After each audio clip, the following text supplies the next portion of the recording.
Good morning students.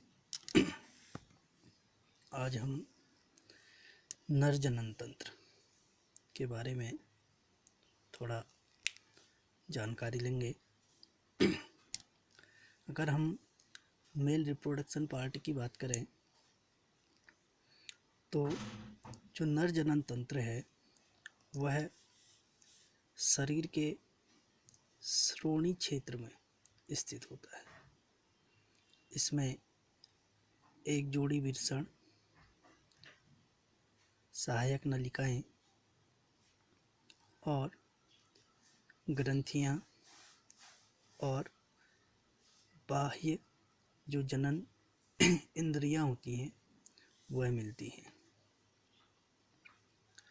जिस प्रकार से हमें चित्र दिखाई दे रहा है, इसमें टेस्टिस, फोरस्किन, यूरिथ्रा, टेस्टिस वृषण जिसको हम कह रहे हैं, ऐसे ही प्रोस्टेट ग्रंथियां भी पाई जा रही हैं। ऐसे ही epididymis, vas deferens, rete testis, ये सारे पार्ट हमें देखने को मिल रहे हैं। सामान्यतः जो नर जनन अंग हैं उनको हम 3 भागों में बांट सकते हैं: मुख्य जनन अंग, सहायक जनन अंग और सहायक जनन ग्रंथियां।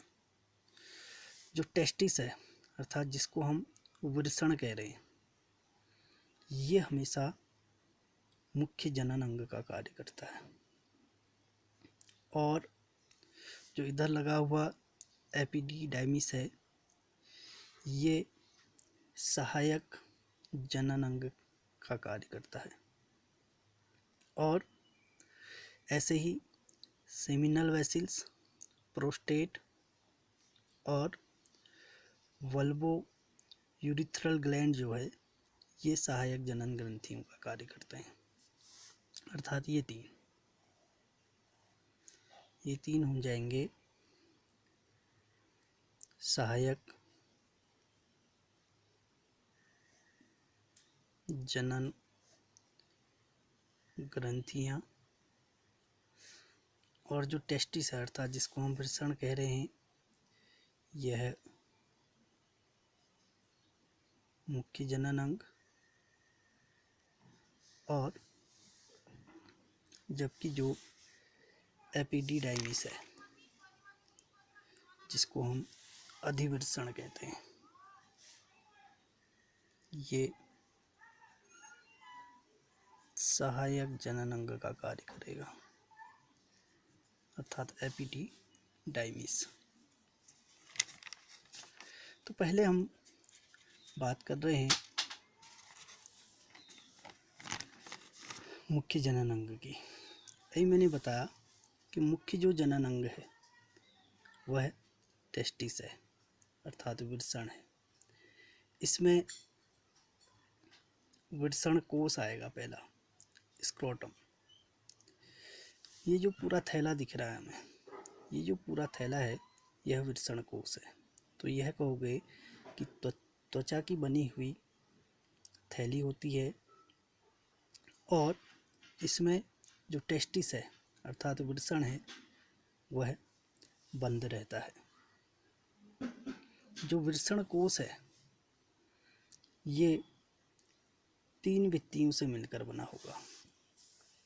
पहली जो भित्ति होगी वह होगी बाहरी पतली ढीली रोमिल त्वचा, और उसके अंदर रोमिल त्वचा के भीतर संयोजी ऊतक, और तीसरा होगा अंदर की ओर अरेखित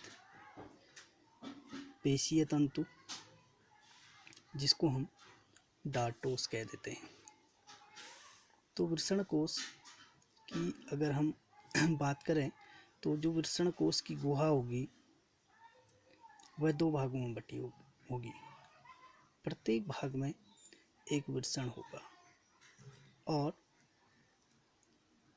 यह श्रोणि भाग से अर्थात वक्षनाल के अंदर गुहा के श्रोणि भाग से जुड़ा रहता है। और अगर हम इसकी बात करें, जो विर्षण कोश है यह हमेशा ताप नियामक का कार्य करता है, अर्थात विर्षण का जो ताप होता है वह हमेशा शरीर के ताप से 3 डिग्री सेल्सियस कम रखता है। इस तापमान पर शुक्राणु का निर्माण आसानी से होता है। यदि ताप बढ़ रहा है तो उस स्थिति पर शुक्राणु के निर्माण में कमी आ जाती है। कभी कभी उदर गुहा के बाहर जो वृषण कोश में उपस्थित जो वक्षण होते हैं उनके आने के पश्चात जो उदर गुहा है और जो वृषण कोश के मध्य की वक्षण नालें हैं वह बंद हो जाती हैं। यदि ये नालें बंद हो जाएंगी तो व्यक्ति को हर्निया की शिकायत हो जाती है। फिर आ रहा है दूसरा मेन जो भाग है, मुख्य जनन भाग जिसको हम कह रहे हैं, वह है टेस्टिस। अगर हम टेस्टिस की बात करें, मानव में 4 से 5 सेंटीमीटर लंबा और लगभग 2.5 सेंटीमीटर मोटा और 20 से 25 ग्राम बाहर का गुलाबी रंग के 2 वृषण मिलते हैं।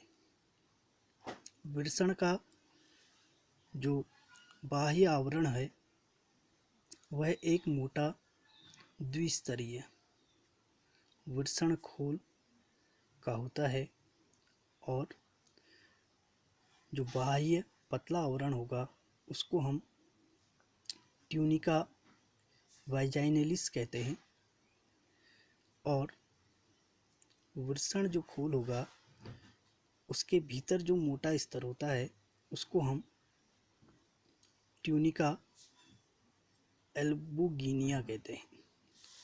अर्थात जो टेस्टिस है, टेस्टिस का जो मोटा भीतरी स्तर होगा वह ट्यूनिका एल्बुगिनिया होगा और जबकि जो पतला बाह्य आवरण होगा, ये वाला आवरण, इस आवरण को हम ट्यूनिका वेजाइनलिस कह देते हैं। इसका निर्माण जो श्वेत तंतु होते हैं उनसे आने वाली जो भी संयोजी ऊतक होंगे उनसे इनका निर्माण होता है। ट्यूनिका जो एल्बुगिनिया है के संयोजी ऊतक से वृषण पट्टियां बनती हैं जो वृषण के ऊतक को 2 से 400 शंक्वाकार पिंडकों में बांट देती हैं और जो पिंडक होते हैं इन पिंडकों में 2 या 3 कुंडलित शुक्रजनन नलिकाएं अर्थात सेमनीफेरस ट्यूबल्स संयोजी ऊतक में रुधिर वाहिनियां तथा एंडोक्राइन्स ग्रंथियों का एक स्तर पड़ा रहता है। इन कोशिकाओं को हम अंतराली कोशिकाएं या फिर लीडिंग कोशिकाएं कहते हैं जो टेस्टोस्टेरोन जो है हार्मोन उसका स्रावण करती हैं। उसके बाद दूसरा आ रहा है सहायक जनन अंग एपिडिडाइमिस अर्थात अधिवृषण। अगर हम अधिवृषण की बात करें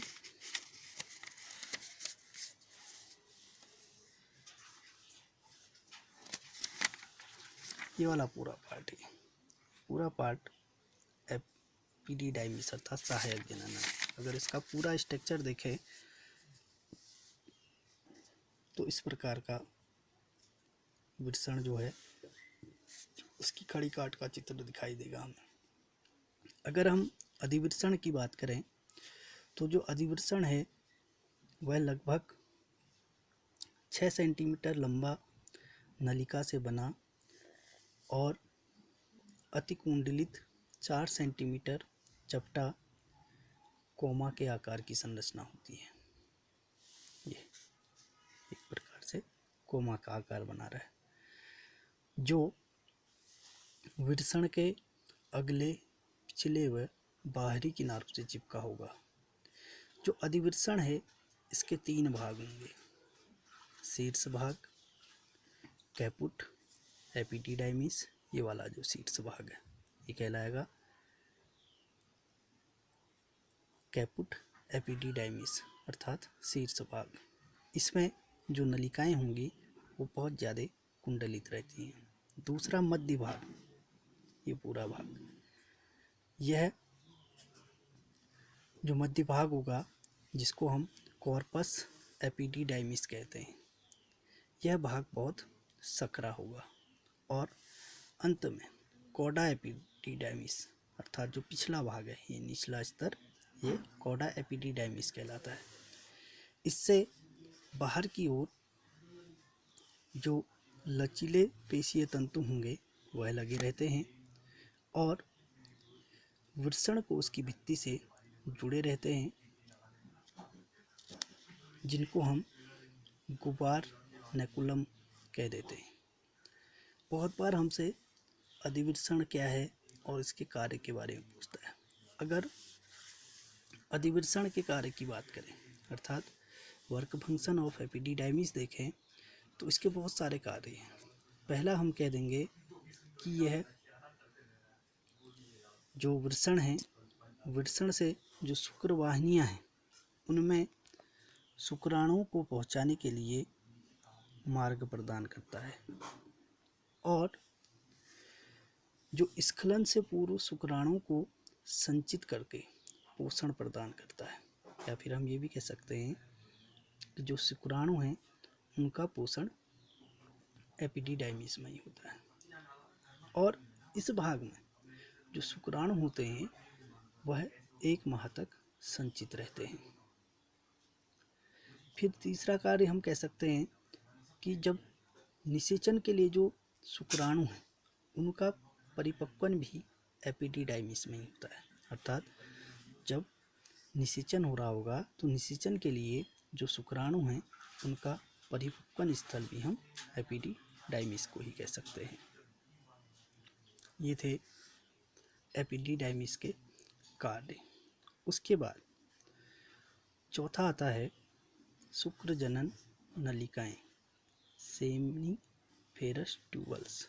इसी में दिख रहा होगा ये सेमनीफेरस ट्यूबल्स। अगर हम इसकी बात करें तो जो पतली और कुंडलित जो संरचनाएं होती हैं वे हमेशा ट्यूनिका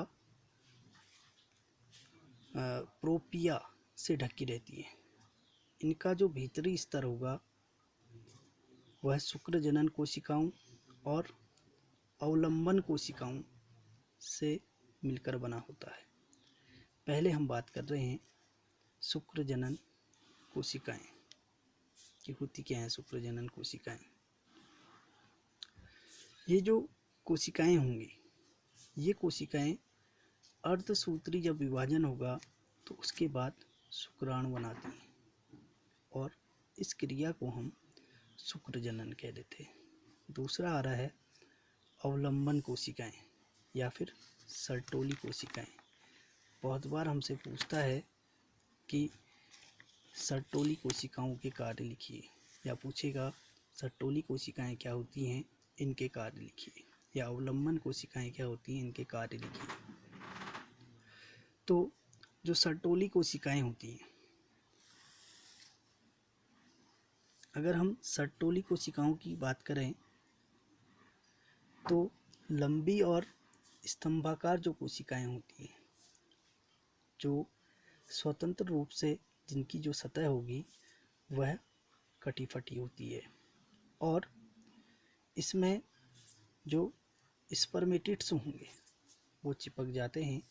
और अगर इसके हम कार्यों की बात करें तो हम कह सकते हैं कि जो स्पर्मेटिड्स हैं उनमें विकसित जो शुक्राणु होंगे उनको सुरक्षा प्रदान करना है। सुरक्षा प्रदान करने का कार्य सर्टोली कोशिकाओं का ही है और जो शुक्राणु हैं उनका पोषण और उनको ऑक्सीजन प्रदान करने का कार्य सर्टोली कोशिकाओं का ही है।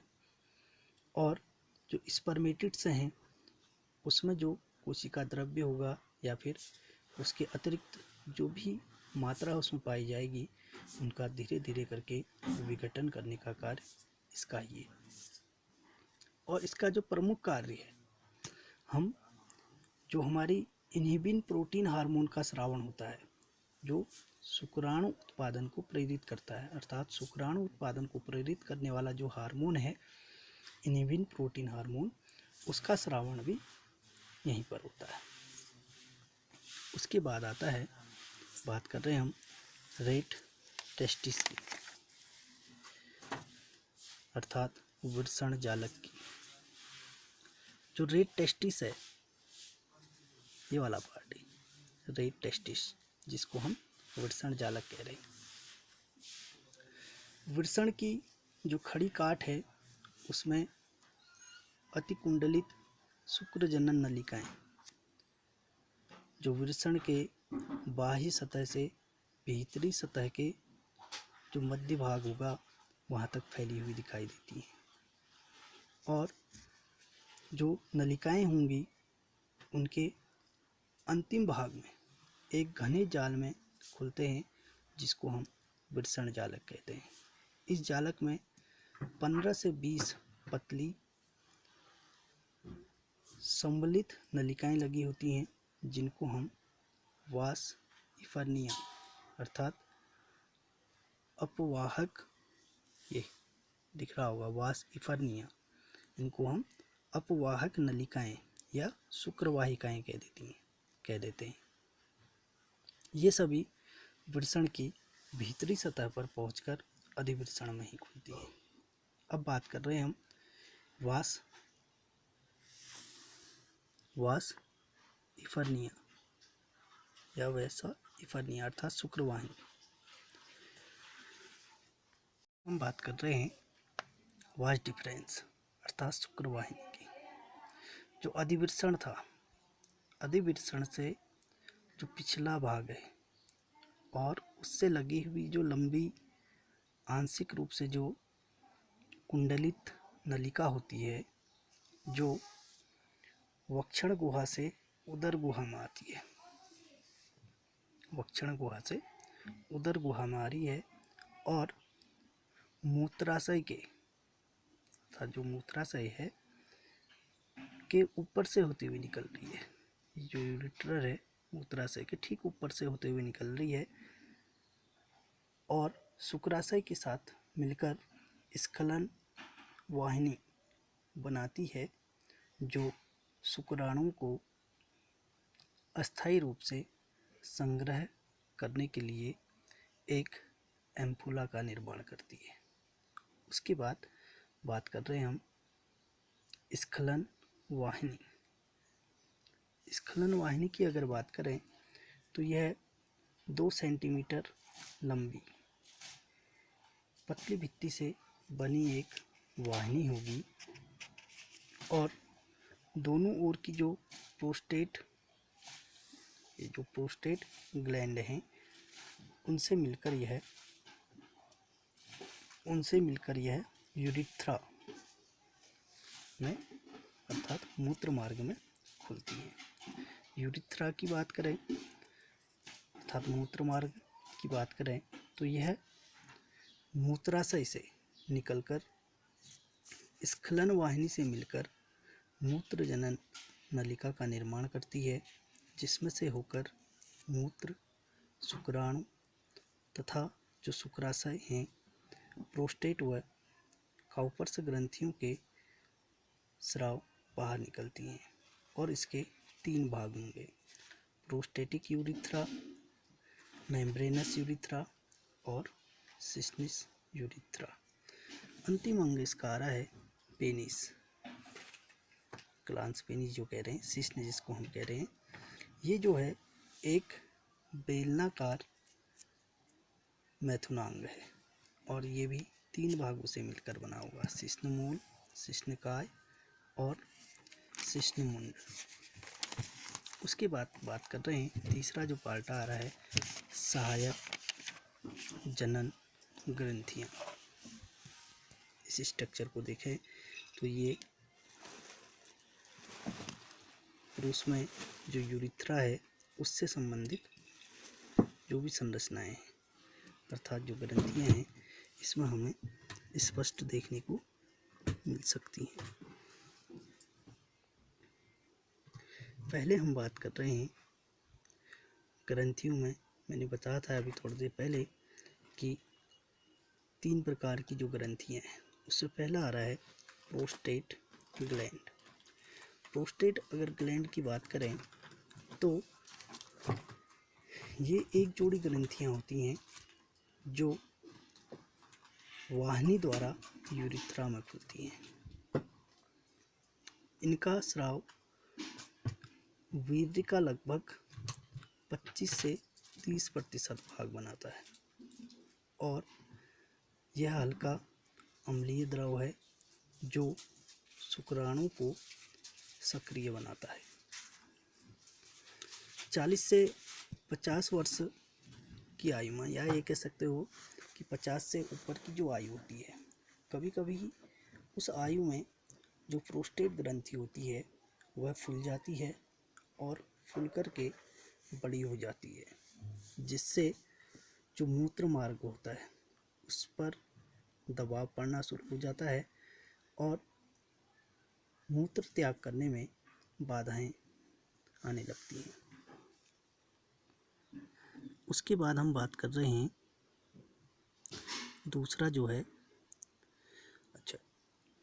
इसके स्राव में अर्थात जो प्रोस्टेट ग्लैंड है इसके स्राव में प्रोटियोलिटिक एंजाइम अर्थात प्रोटियोलिटिक एंजाइम मतलब जैसे पेप्सिनोजन है, लाइसोजाइम है, या फिर जो एमाइलेज है, या फिर हम कह सकते हैं सिट्रेट है, ये एंजाइम होते हैं और ये वीर्य के स्कंदन को रोकते हैं।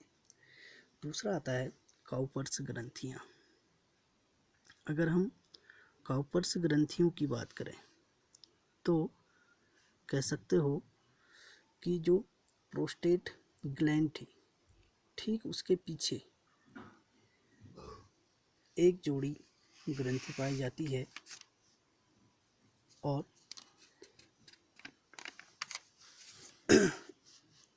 इस ग्रंथि को हम काउपर्स ग्रंथि कहते हैं। इनका स्राव भी यूरिथ्रा में ही आता है और ये एक क्षारीय द्रव होता है और जब मैथुन की प्रक्रिया होती है तो उस समय ये मूत्र जो मार्ग होता है हमारा उसको क्षारीय व चिकना बना देता है और साथ ही साथ जो मूत्र की अम्लीयता होती है उसको समाप्त कर देता है। और तीसरी ग्रंथि आ रही है सेमिनल वेसिल्स, शुक्राशय, ये वाली ग्रंथि सेमिनल वेसिल्स, और काउपर्स ग्रंथि ये नीचे की थी,